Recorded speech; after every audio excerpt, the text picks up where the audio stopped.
दोस्तों स्वागत है आपका बिहार न्यूज में। दोस्तों मैं हूं फिरदौस गनी और आप देख रहे हैं केडीवी लाइव।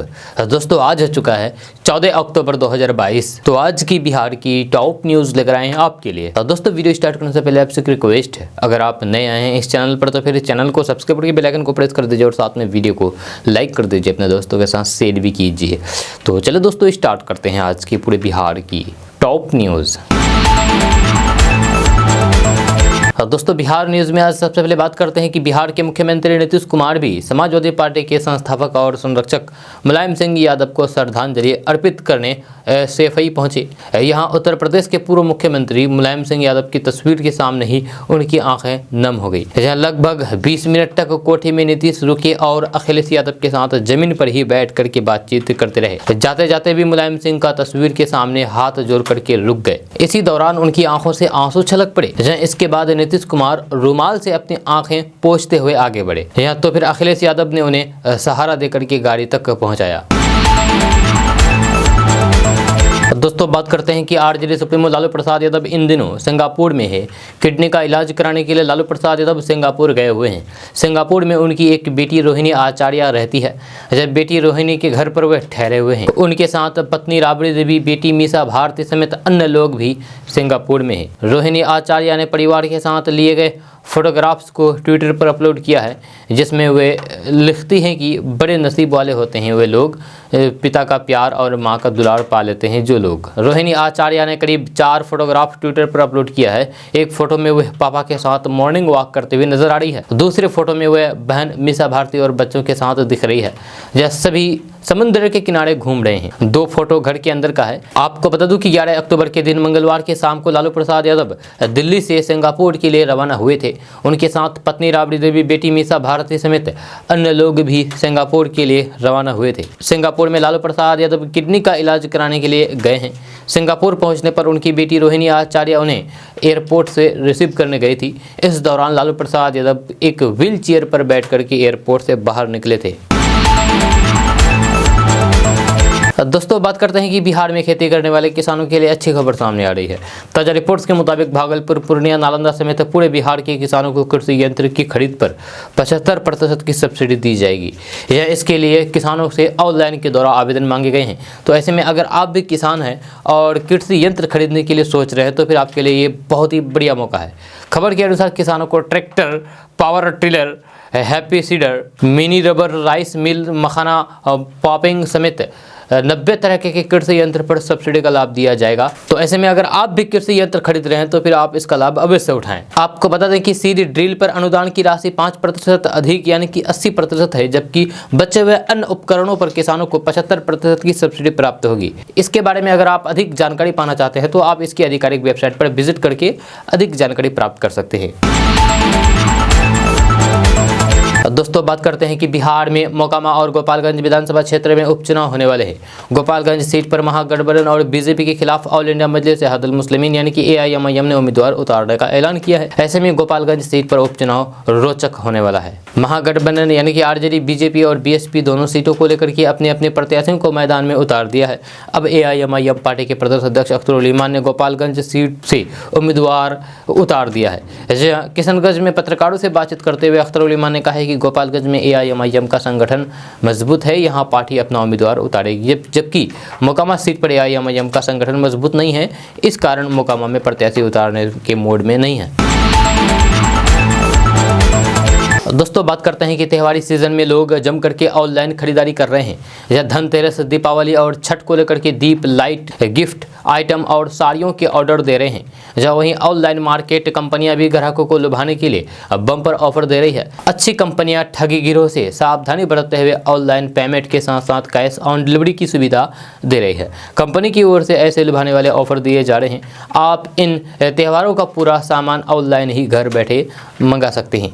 सबसे अधिक बुकिंग ऑनलाइन गिफ्ट आइटम की हो रही है। इसमें चॉकलेट, मिठाई, नमकीन और ड्राई फ्रूट के पैकेट की खूब बुकिंग हो रही है। ऑनलाइन में क्रॉकरी सेट, बर्तन, मिक्सर, टीवी, मोबाइल आदि सामान पर खूब छूट और गिफ्ट के ऑफर चल रहे हैं। वहीं पर कई फर्जी ऑनलाइन कंपनियां अधिक छूट देने का ऑफर देकर के ग्राहकों को आकर्षित कर रही है और ठगी कर रही है। तो ऐसे में अगर आप भी इन त्योहारी सीजन में कुछ चीज़ का खरीदारी कर रहे हैं तो फिर कंपनी के ऑथोराइज वेबसाइट पर ही जाकर के खरीदारी करें, नहीं तो फिर आपको भारी पछताना पड़ सकता है। क्योंकि cyber fraud online shopping, bank transaction से लेकर के ऑनलाइन बिलिंग पर नज़र बनाए हुए हैं।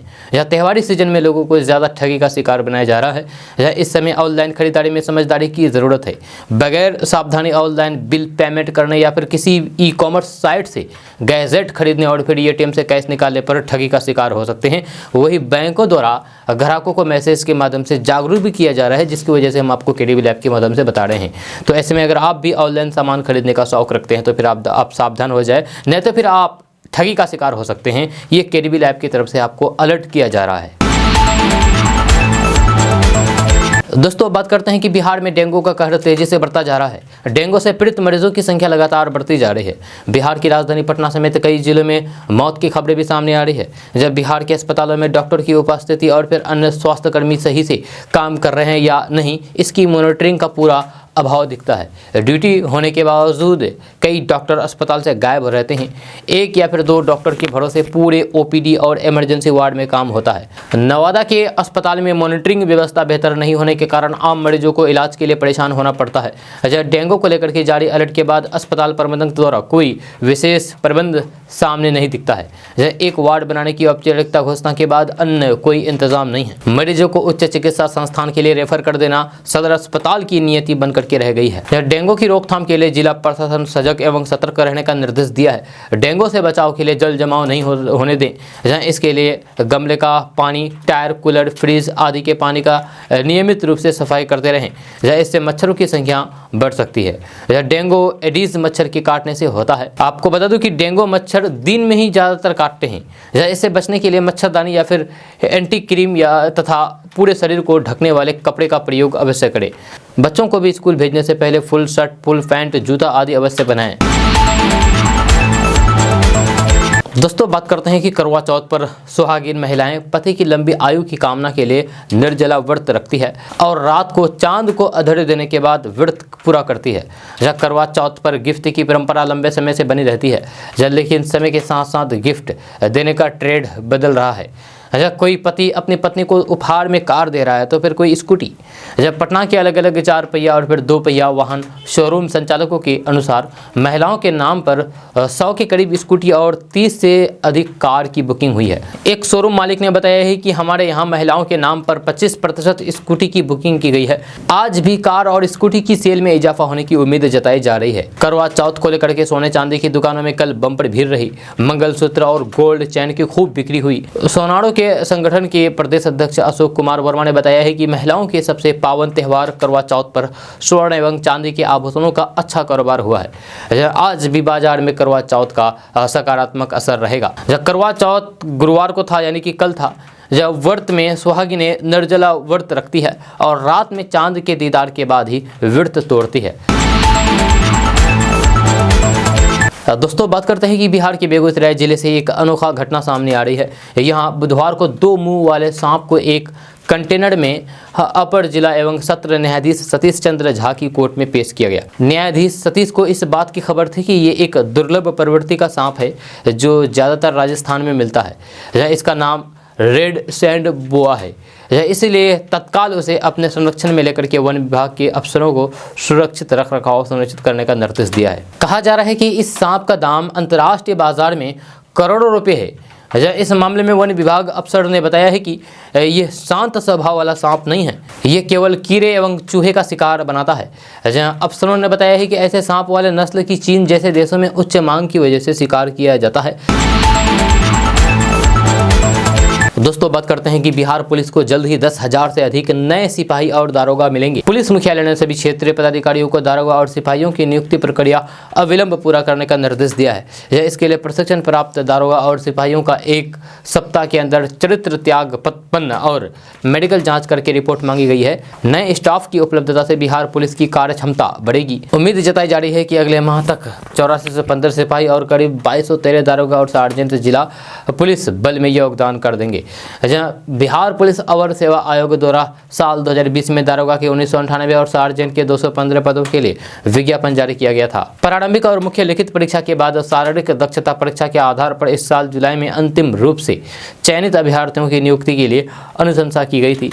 इसी तरीके से 8000 से अधिक सिपाहियों को भी प्रशिक्षण दिया जा चुका है। दोस्तों बात करते हैं कि बिहार के कैमूर जिले के एक सरकारी स्कूल के टीचर का क्लासरूम में कुर्सी पर बैठे सोते हुए वीडियो वायरल हुआ है। जब क्लास में बच्चे जमीन पर बैठ करके आपस में बातें कर रहे हैं और गुरुजी आराम से कुर्सी पर बैठ करके सो रहे हैं।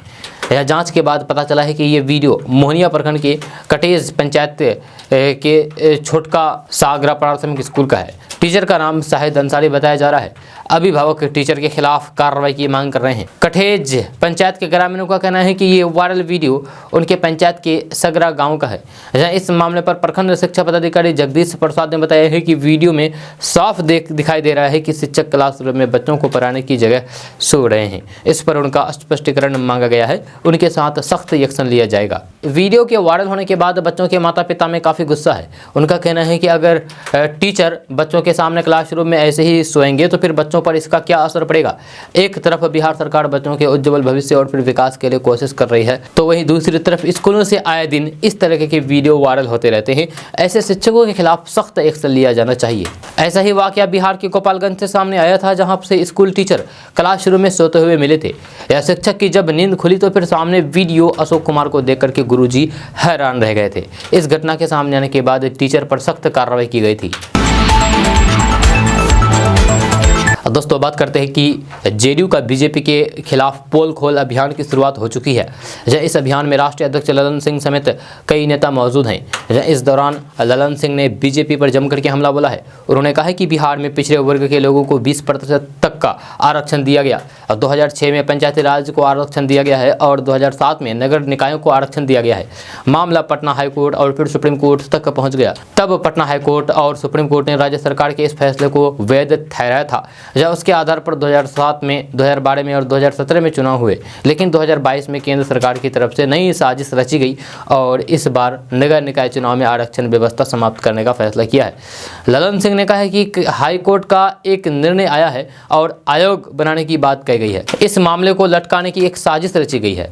हमने बिहार में जातिगत जनगणना कराने की लगातार मांग की है। जेडीयू ने लोकसभा में इस मांग को उठाया है। इस मांग को लेकर के मुख्यमंत्री गृह मंत्री से मिलने गए थे।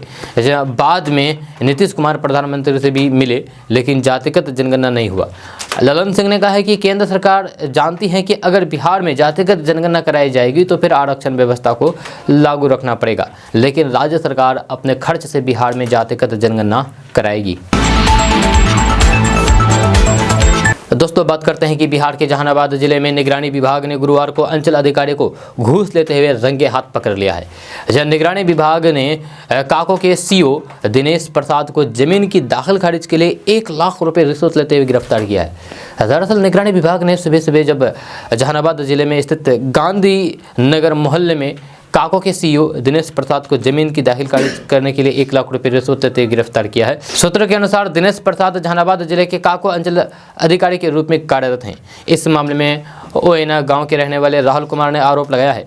उन्होंने बताया है कि सीईओ दिनेश प्रसाद हमारे 1 बीघा जमीन की दाखिल खारिज करने के लिए 1 लाख रुपए मांग रहे थे। उन्होंने कहा है कि इसे लेकर हम कई महीनों से दौड़ लगा रहे थे, पर हमारा कोई भी काम नहीं हो पाया। इससे परेशान होकर के हम लोगों ने इसकी सूचना पटना निगरानी विभाग की टीम को दी।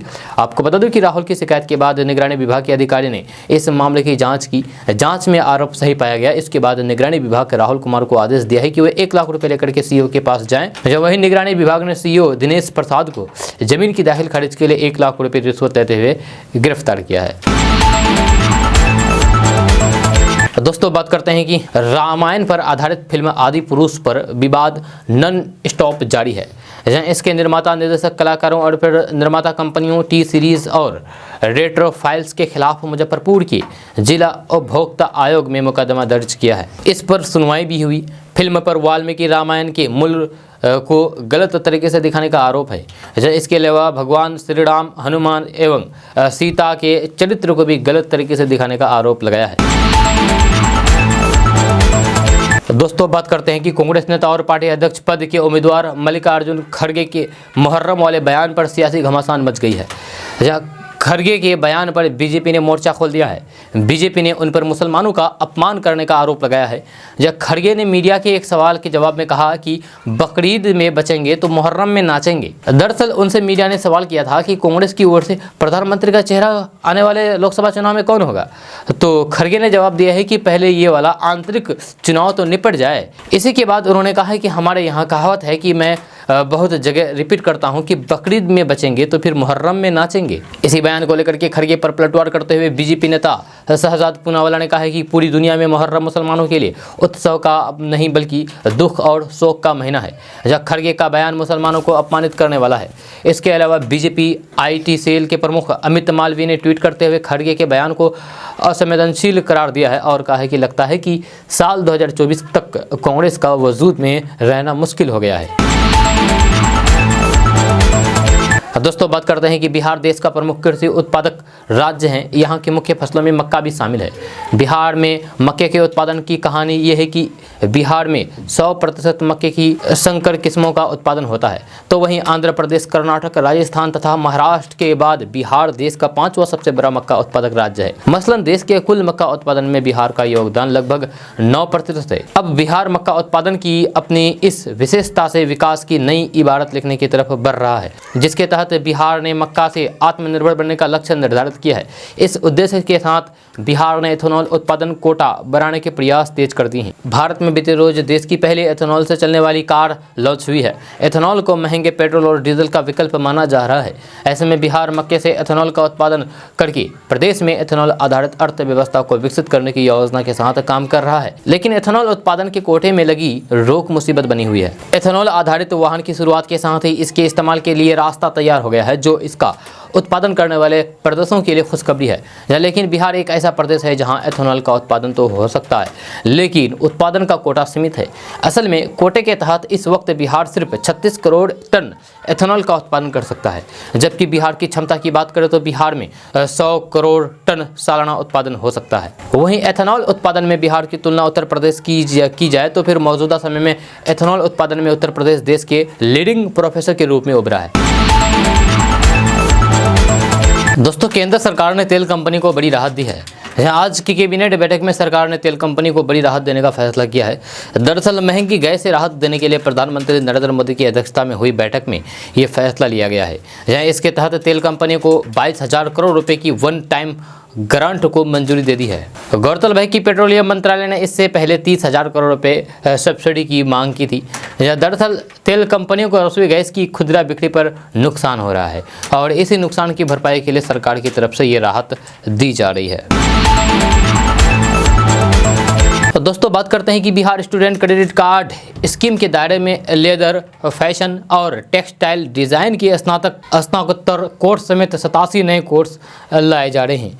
अभी इन सभी कोर्स की पढ़ाई के लिए भी लोन मिलेगा।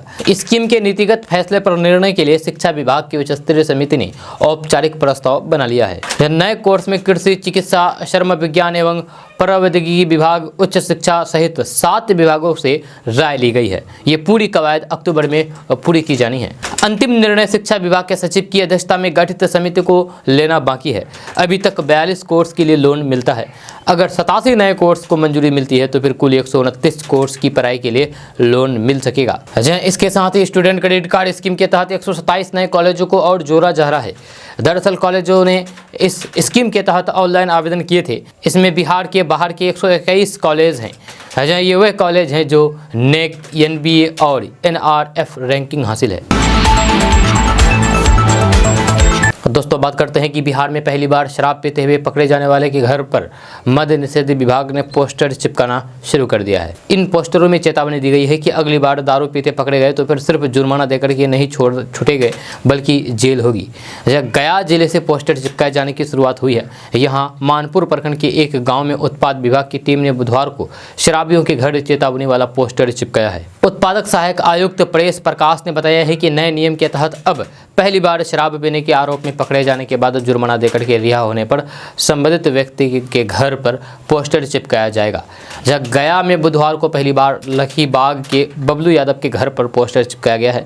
जब बिहार में गया से ही पोस्टर चिपकाए जाने की शुरुआत हो गई है। उन्होंने बताया है कि बबलू यादव को पहली बार शराब पिए रहने के कारण 7 मई 2022 को पकड़ा गया था, जहाँ उस वक्त जुर्माना देकर के रिहा हुए थे। अब जब नया नियम आया तो फिर उसी के आधार पर उत्पाद सदर की टीम ने लखीबाग जाकर के बबलू यादव के घर पर नशा मुक्ति बिहार शीर्षक वाला पोस्टर चिपकाया है।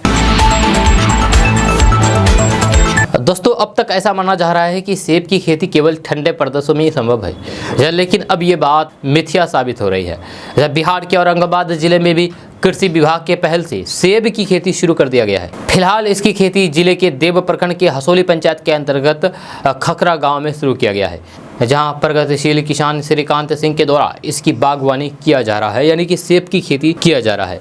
यह किसान श्रीकांत सिंह ने वर्तमान में लगभग 125 सेब का पौधा लगाए हैं, जिन्हें लगाए हुए करीब 1 साल गुजर गए हैं। यह प्रगतिशील किसान के द्वारा विशेष तकनीक पर आधारित सेब की खेती की जा रही है। इस खेती के लिए कृषि विभाग के द्वारा सभी योजनाओं के अंतर्गत कृषक को सहायता अनुदान राशि उपलब्ध कराया गया है, जिसमें किसान को 90% अनुदान पर ड्रिप सिंचाई पद्धति का लाभ दिया गया है। किसान इसका इस्तेमाल फल एवं सब्जी की खेती में किया जा रहा है। जब कृषक के द्वारा उपरोक्त खेती जैविक विधि से किया जा रहा है, जिसके लिए वर्मी कंपोस्ट का यूनिट भी लगाया गया है। श्रीकांत सिंह की पहल को देखकर के अब जिले के कई किसानों ने भी सेब की खेती करने की रुचि दिखाई है। दोस्तों, बात करते हैं कि आरजेडी प्रदेश अध्यक्ष के पद से जगदानंद सिंह के लिखित त्याग पत्र को अब तक किसी ने नहीं देखा है। जहां आरजेडी अध्यक्ष लालू प्रसाद यादव ने भी नहीं देखा है कि उन्हें प्रदेश अध्यक्ष का त्याग पत्र मिल गया है। उन्होंने भी नहीं देखा है। त्याग पत्र का अनुमान दिल्ली में आयोजित आरजेडी की राष्ट्रीय कार्यकारिणी की बैठक में शामिल न होने के आधार पर लगाया जा रहा है। यह घटनाओं को जोड़ करके ज्यादा लोग मान रहे हैं कि इतनी नाराजगी के बाद जगदानंद सिंह ही वापस लौटेंगे। घटनाओं को जोड़ करके ज्यादा लोग मान रहे हैं कि इतनी नाराजगी के बाद जगदानंद सिंह शायद ही वापस लौटेंगे। इसी बहाने आरजेडी में नए प्रदेश अध्यक्ष की तलाश भी शुरू हो गई है। जगदानंद सिंह के त्याग पत्र का 30 साल पुराना किस्सा भी याद किया जा रहा है। 1992 में जगदानंद सिंह ने जल संसाधन मंत्री के पद से त्याग पत्र दिया था। उस समय के मुख्यमंत्री लालू प्रसाद यादव ने इसे स्वीकार करने के बदले तकिया के नीचे रख दिया था। उन्होंने बाद में इसे अस्वीकार कर दिया। दोनों दृश्य में अंतर यह है कि तब कई नेता लालू प्रसाद और जगदानंद सिंह को मनाने में जुटे हुए थे और कहा जा रहा था कि आप त्याग पत्र स्वीकार नहीं कीजिए, आप काम पर लौट आइए। जब पंचायत के बाद जगदानंद काम पर लौट आए, लेकिन 30 साल में खास बदलाव ये हुआ कि इस समय दोनों के बीच पंचायत करने वाले नेता नहीं हैं। राजद का नेतृत्व व्यवहारिक रूप में अगली पीढ़ी के हाथ में आ गया है, जब पीढ़ियों का संघर्ष सामान्य परिवार की तरह आरजेडी में भी है। तो दोस्तों, बात करते हैं कि बिहार में शराबबंदी कानून की एक बार फिर से पोल खुल गई है। इस बार राजधानी पटना से शराब पार्टी का मामला सामने आया है। जब पटना के जक्कनपुर थाना क्षेत्र के पुराने बस स्टैंड के पास एक होटल में शराब पार्टी चल रही थी। जब सूचना मिलते ही पुलिस मौके पर पहुंची और फिर 2 गेस्ट समेत होटल मालिक को धर दबोचा। तीनों ने शराब पी रखी थी। इस मामले को लेकर के पटना के एसएसपी मानवजीत सिंह ढिल्लों ने जो जानकारी दी है वह बेहद चौंकाने वाली है। उन्होंने कहा है कि होटल में शराब पटना के एक ठिकाने से नहीं मंगाई गई थी, यानी कि साफ तौर पर इस बात का खुलासा हुआ है कि बिहार में शराबबंदी के बावजूद भी शराब बेचे जा रहे हैं। खुले तौर पर बहुत सारे लोग बेच रहे हैं। दोस्तों, बात करते हैं कि बिहार में शराब के नाम पर सरकार की हैवानियत का रोज नया कारनामा सामने आ रहा है। जब बिहार के शेखपुरा में पुलिस 3 मासूम बच्चों के साथ महिला को उठा करके ले गई। जब पुलिस महिला को जेल भेज रही है, आरोप यह है कि महिला के घर में अवैध शराब मिला था। उस घर में और कई लोग रहते हैं जो पुलिस के आने से पहले भाग निकले। नीतीश कुमार की पुलिस घर में मासूम बच्चों के साथ मौजूद महिला को उसके बच्चों के साथ ही गिरफ्तार कर ले गई। आपको बता दूं कि महिला के 3 बच्चे की उम्र 2 से 6 साल के बीच है। मामला शेखपुरा शहर के वाजिदपुर इलाके का है। उत्पाद विभाग की पुलिस कह रही है कि उसने वाजिदपुर में छापेमारी करके अवैध चुलाई शराब बरामद किया है। घर में मौजूद महिला को गिरफ्तार कर लिया गया है। उत्पाद विभाग के मुताबिक महिला ही शराब का कारोबार करती थी, लिहाजा उसे गिरफ्तार कर लिया गया है। दोस्तों बात करते हैं कि बिहार के मुख्यमंत्री नीतीश कुमार ने कहा है कि केंद्रीय गृह मंत्री अमित शाह का राजनीतिक कैरियर अभी 20 साल पहले ही शुरू हुआ है। उन्होंने कहा है कि अमित शाह को ये पता भी है कि लोकनायक जयप्रकाश नारायण यानी कि जेपी किन सिद्धांतों की लड़ाई लड़ रहे थे। उन्होंने कहा है कि जिनका राजनीतिक कैरियर ही अभी 20 साल पहले शुरू हुआ है वह हमें जयप्रकाश नारायण के सिद्धांतों की शिक्षा दे रहे हैं। आपको बता दूं कि नीतीश कुमार ने 2 महीने पहले ही भाजपा से नाता तोड़ करके महागठबंधन के साथ सरकार बनाई है। दोस्तों बात करते हैं कि शहर के ट्रैफिक से बचते हुए फ्लाइंग कार में उड़ने का सपना अब साकार हो गया है। हाल ही में चीन में बनी फ्लाइंग कार ने यानी कि उड़ने वाली कार ने दुबई के आसमान में उड़ान भरी है। X2 नाम की इस फ्लाइंग कार यानी कि उड़ने वाली कार को चीन की कंपनी एक्सपेन INC ने बनाया है। उड़ने वाली इस कार में दुबई में सफलतापूर्वक उड़ान भरी है। उड़ान के लिए एक मानव रहित फ्लाइंग कार के टेस्ट मॉडल का इस्तेमाल किया गया था। कंपनी इस कार को जल्द लॉन्च करने वाली है। इसके साथ ही यह फ्लाइंग व्हीकल दुनिया की ऐसे उड़ने वाली कारों की सूची में शामिल हो गई है जिन्हें जल्द ही ग्राहकों के लिए उपलब्ध किया जाने वाला है। यह कंपनी ने दुबई को इसीलिए चुना क्योंकि उनका मानना है कि दुबई दुनिया के सबसे प्रगतिशील शहरों में से एक है। आपको बता दूं कि चीनी कंपनी की X2 फ्लाइंग कार पूरी तरीके से इलेक्ट्रिक है और इसे पावर देने के लिए इसमें हल्के वजन की लिथियम आयरन बैटरी का इस्तेमाल किया गया है। कार को हवा में ऊपर उठाने के लिए इसमें 8 प्रोपेलर लगाए गए हैं। सोमवार को दुबई में इस उड़ने वाली कार के एक मानव रहित मॉडल का फ्लाइंग टेस्ट किया गया जिसमें ये सफल रही है। ये कार पूरे 90 मिनट तक हवा में उड़ती रही। कंपनी का कहना है कि ये फ्लाइंग कार भविष्य में उनकी आने वाली कारों के लिए प्रेरणा साबित होगी। कंपनी ने कहा है कि वे चरणबद्ध तरीके से चीनी तकनीकी से बनी फ्लाइंग कारों को अंतर्राष्ट्रीय बाजार में पेश करेगी। फिलहाल कंपनी ने इसकी कीमत का खुलासा नहीं किया है। उड़ने वाली कारें एक हेलीकॉप्टर की तरह वर्टिकल टेक ऑफ या फिर लैंडिंग करने में सक्षम होती है, इसीलिए इन्हें vertical take off and landing vehicle यानी कि VTOL कहा जाता है। दोस्तों बात करते हैं कि बिहार में सत्ता से बाहर जाने के बाद अपना जनाधार बनाने और फिर संगठन को मजबूत करने में जुटे VIP अध्यक्ष मुकेश सहनी ने एक बड़ा दांव खेला है। मुकेश सहनी अति पिछड़ा आरक्षण को लेकर के बिहार में आंदोलन की शुरुआत करने जा रहे हैं। मुकेश सहनी ने ऐलान किया है कि उनकी पार्टी 14 नवंबर से अति पिछड़ा आरक्षण को लेकर के आंदोलन की शुरुआत करेगी। बिहार में प्रखंड स्तर पर इस आंदोलन की शुरुआत की जाएगी। दोस्तों लोहे पर लगे निर्यात शुल्क के बाद अब इसकी कीमतों में गिरावट शुरू हो गई है, यानी कि अब लोहे के दाम कम हो गए हैं। इसकी कीमतों में गिरावट आई है। बीते 6 महीने में लोहे की कीमतों में 4000 रुपये प्रति टन की गिरावट आई है। उद्योगपतियों का कहना है कि 6 महीने पहले तक 12000 रुपये प्रति टन में लोहे मिल रहा था। बताया जाता है कि निर्यात शुल्क में बढ़ोतरी की वजह से विदेश में लोहा की मांग घटी है जिसमें दाम कम हुए हैं। अभी लोहा पर निर्यात शुल्क 50% और पैलेट पर निर्यात शुल्क 45% लगाया जा रहा है। उद्योगपतियों का कहना है कि पहले लोहा पर निर्यात शुल्क नहीं के बराबर लगता था। इसके चलते ज़्यादातर लोहा बाहर ही जा रहा था और स्थानीय उद्योगों को महंगा लोहा मिलता था। अब निर्यात शुल्क लगने के बाद लोहा की कीमतों में गिरावट आई है। दोस्तों बात करते हैं कि पटना में डेंगू के आंकड़े में लगातार वृद्धि हो रही है। कल डेंगू के 180 नए मामले सामने आए हैं। इसके साथ ही पटना में डेंगू संक्रमितों की संख्या बढ़कर के 2362 हो गई है। जहां पटना में अलग अलग जिलों की डेंगू जांच रिपोर्ट में 370 मामले पॉजिटिव दर्ज किए गए हैं, जिसमें विभिन्न मेडिकल कॉलेज अस्पतालों में विभिन्न जिलों की डेंगू रिपोर्ट अभी बढ़े हुए हैं। कल PMCH में डेंगू के 70 नए मामले सामने आए हैं। वहीं IGIMS में 58 और NMCH में 52 लोगों की डेंगू रिपोर्ट पॉजिटिव आई है। दोस्तों अब जो आपको खबर बताने जा रहे हैं ये खबर नहीं है, ये आपके लिए बल्कि सावधान है। जहाँ सावधान इसलिए है क्योंकि इंटरनेट मीडिया पर दिए गए किसी भी अनजान लिंक को आप कभी भी नहीं खोलें। ये हमारे लिए घातक हो सकता है। कोई भी बैंक किसी भी ग्राहक को फ़ोन करके उसका OTP या फिर पासवर्ड नहीं पूछता है, तो ऐसे में अगर आपसे भी कोई फ़ोन करके पासवर्ड या फिर OTP पूछता है तो फिर आप उसे बिल्कुल भी नहीं बताएं, नहीं तो फिर आप बहुत बुरी तरीके से फंस सकते हैं। जब आप अपना OTP या फिर पासवर्ड कभी भी किसी से शेयर ना करें। वित्तीय साक्षरता के माध्यम से ही हम और आप धोखाधड़ी से बच सकते हैं। ये बातें SM कॉलेज में पटना से आए एक संस्थान से जुड़े हुए एक्सपर्ट राजू कुमार ने कही है। दोस्तों बात करते हैं कि राष्ट्रीय स्वयंसेवक संघ यानी कि आरएसएस मोहन भागवत को राष्ट्रपिता बताने वाले ऑल इंडिया इमाम ऑर्गेनाइजेशन के प्रमुख उमर अहमद इलियासी को मोदी सरकार के गृह मंत्रालय की तरफ से वाई कैटेगरी की सुरक्षा दी गई है। इलियासी ने सुरक्षा के लिए केंद्र सरकार का आभार जताया है। उन्होंने कहा है कि मुझे इस बीच कई बार धमकियां मिली है। इंग्लैंड के नंबर से मुझे कॉल किए जा रहे थे और जान से मार देने की धमकी दी जा रही थी। आपको बता दूं कि आरएसएस प्रमुख मोहन भागवत ने बीते दिनों अखिल भारतीय इमाम संगठन के प्रमुख इमाम उमर अहमद इलियासी के दिल्ली में स्थित आवास पर उनसे मुलाकात की थी, जब भागवत के साथ आरएसएस के वरिष्ठ पदाधिकारी कृष्ण गोपाल रामलाल और इंद्रदेश कुमार थे। उन्होंने इलियासी के साथ शांति और फिर सद्भाव से संबंधित मुद्दों पर एक संक्षिप्त चर्चा की थी।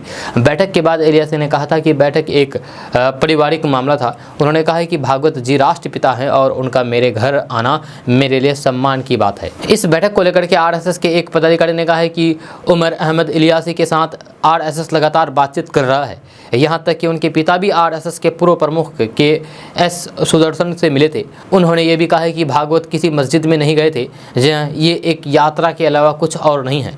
लोगों से मिलना आरएसएस के काम का हिस्सा है। दोस्तों अति पिछड़ा आरक्षण को लेकर के जदयू बीजेपी के खिलाफ पोल खोल अभियान शुरू कर दी है।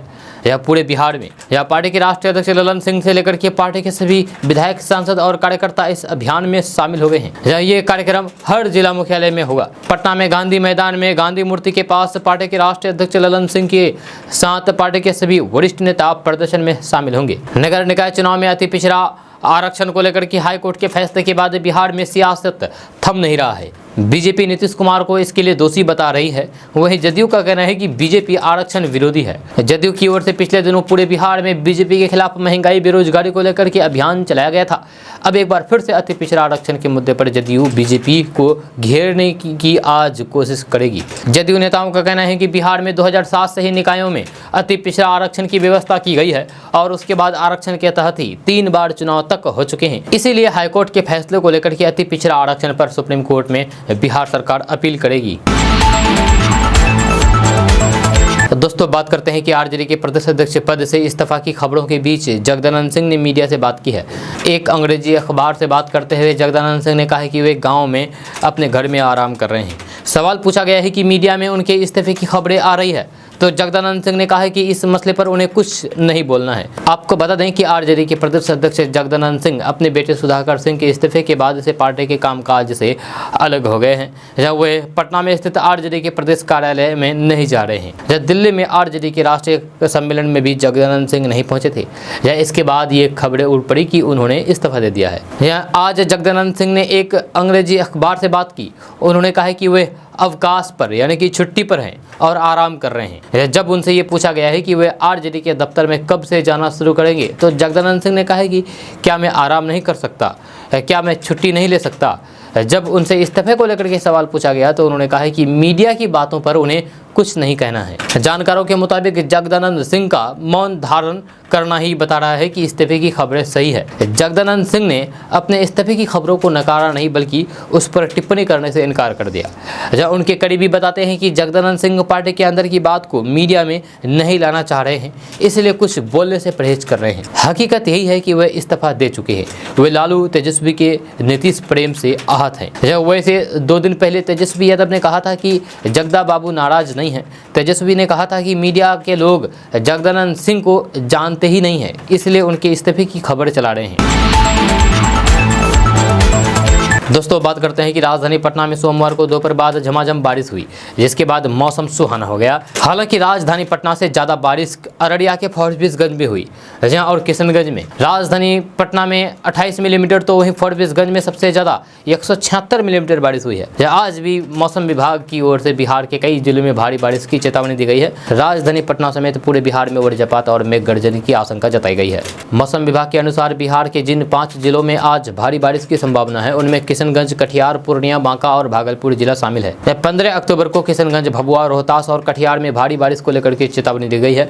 मौसम वैज्ञानिक की माने तो बिहार में पछुआ और दक्षिण पछुआ का हवा बना हुआ है। जब मानसून ट्रफ रेखा उत्तरी गुजरात से राजस्थान होते हुए दक्षिण हरियाणा तक गुजर रही है। इसके प्रभाव से बिहार में मेघ गर्जन के साथ वर्षा का पूर्वानुमान है। आज और कल 2 दिनों तक बिहार के कई जिले में भारी बारिश के भी आसार नजर आ रहे हैं। मौसम वैज्ञानिकों की माने तो बिहार से मानसून 12 से 15 अक्टूबर के बीच लौटेगा। दोस्तों बात करते हैं कि बिहार में बिजनेस करने की चाहत रखने वाले युवाओं के लिए अच्छी खबर सामने आ रही है।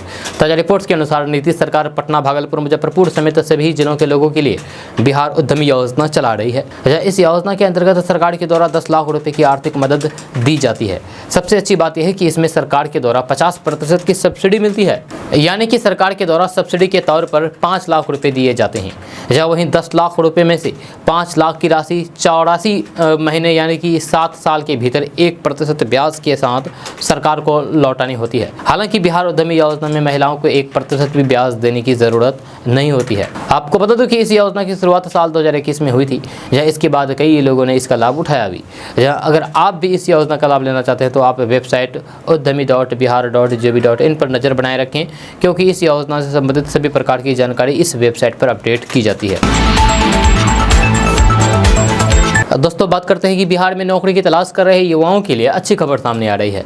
ताजा रिपोर्ट्स के मुताबिक पटना, पूर्णिया समेत पूरे बिहार में 250 आरोग्य मित्र की बहाली की जाएगी। इन आरोग्य मित्र को बिहार के सभी अनुमंडल एवं रेफरल अस्पताल में तैनात किए जाएंगे। खबर के अनुसार बिहार में सभी वर्ग के लोगों को प्रधानमंत्री जन आरोग्य आयुष्मान भारत योजना का लाभ देने के लिए आरोग्य मित्र की तैनाती की जाएगी। इसको लेकर के विभाग के स्तर पर तैयारियां की जा रही है। बहुत जल्द इसकी प्रक्रिया शुरू कर दी जाएगी। आपको बता दूं कि वर्तमान समय में बिहार के सभी सरकारी मेडिकल कॉलेज, अस्पताल एवं सभी जिला अस्पतालों में आरोग्य मित्र की तैनाती कर दी गई है। अब सभी अनुमंडल एवं रेफरल अस्पतालों में भी इसकी तैनाती कर दी जाएगी। इससे ज़्यादा लोग आयुष्मान भारत योजना से जुड़ सकेंगे। बिहार के सभी अनुमंडल एवं रेफरल अस्पतालों में 250 आरोग्य मित्र की बहाली राष्ट्रीय स्वास्थ्य प्राधिकरण, केंद्र स्वास्थ्य एवं परिवार कल्याण मंत्रालय द्वारा चयनित बेनिफिशियरी फैसिलिटेशन एजेंसी के माध्यम से होगा। इसको लेकर के तैयारियां की जा रही है। दोस्तों बात करते हैं कि बिहार में कार, बाइक चलाने वाले लोगों के लिए अच्छी खबर सामने आ रही है। ताजा रिपोर्ट्स के मुताबिक तेल कंपनियों ने पटना, मुजफ्फरपुर, पूर्णिया, नालंदा समेत 12 जिलों में पेट्रोल डीजल का रेट जारी कर दिया है। आज इसी नए रेट पर पेट्रोल डीजल पूरे बिहार में बिक्री की जाएगी। खबर के अनुसार तेल कंपनियां कच्चे तेल की अंतर्राष्ट्रीय कीमतों के अनुसार भारत में ईंधन की कीमत तय करती है। आज बिहार के कुछ जिलों में पेट्रोल डीजल की कीमतों में मामूली सी गिरावट आई है। हालांकि ज़्यादातर जिलों में पेट्रोल डीजल के दाम वहीं पर स्थिर है। जहां आपको बता दूं कि दीपावली, छठ के मौके पर पेट्रोल डीजल की कीमतों में स्थिरता बनी रहेगी। जहां अभी पेट्रोल डीजल की कीमतों में बढ़ोतरी होने की कोई भी संभावना नहीं दिखाई दे रही है। हालांकि इसके दामों में भी कमी के कोई भी आसार नहीं है। दोस्तों आज का न्यूज़ बस यहाँ तक। कैसा लगा नीचे कमेंट बॉक्स में कमेंट करके जरूर बताइए। अगर आप नए आए हैं इस चैनल पर तो फिर चैनल को सब्सक्राइब करके बेल आइकन को प्रेस कर दीजिए और साथ में वीडियो को लाइक कर दीजिए, अपने दोस्तों के साथ शेयर भी कीजिए। तो चलो दोस्तों फिर मिलते हैं नेक्स्ट वीडियो में। तब तक के लिए जय हिंद, जय बिहार।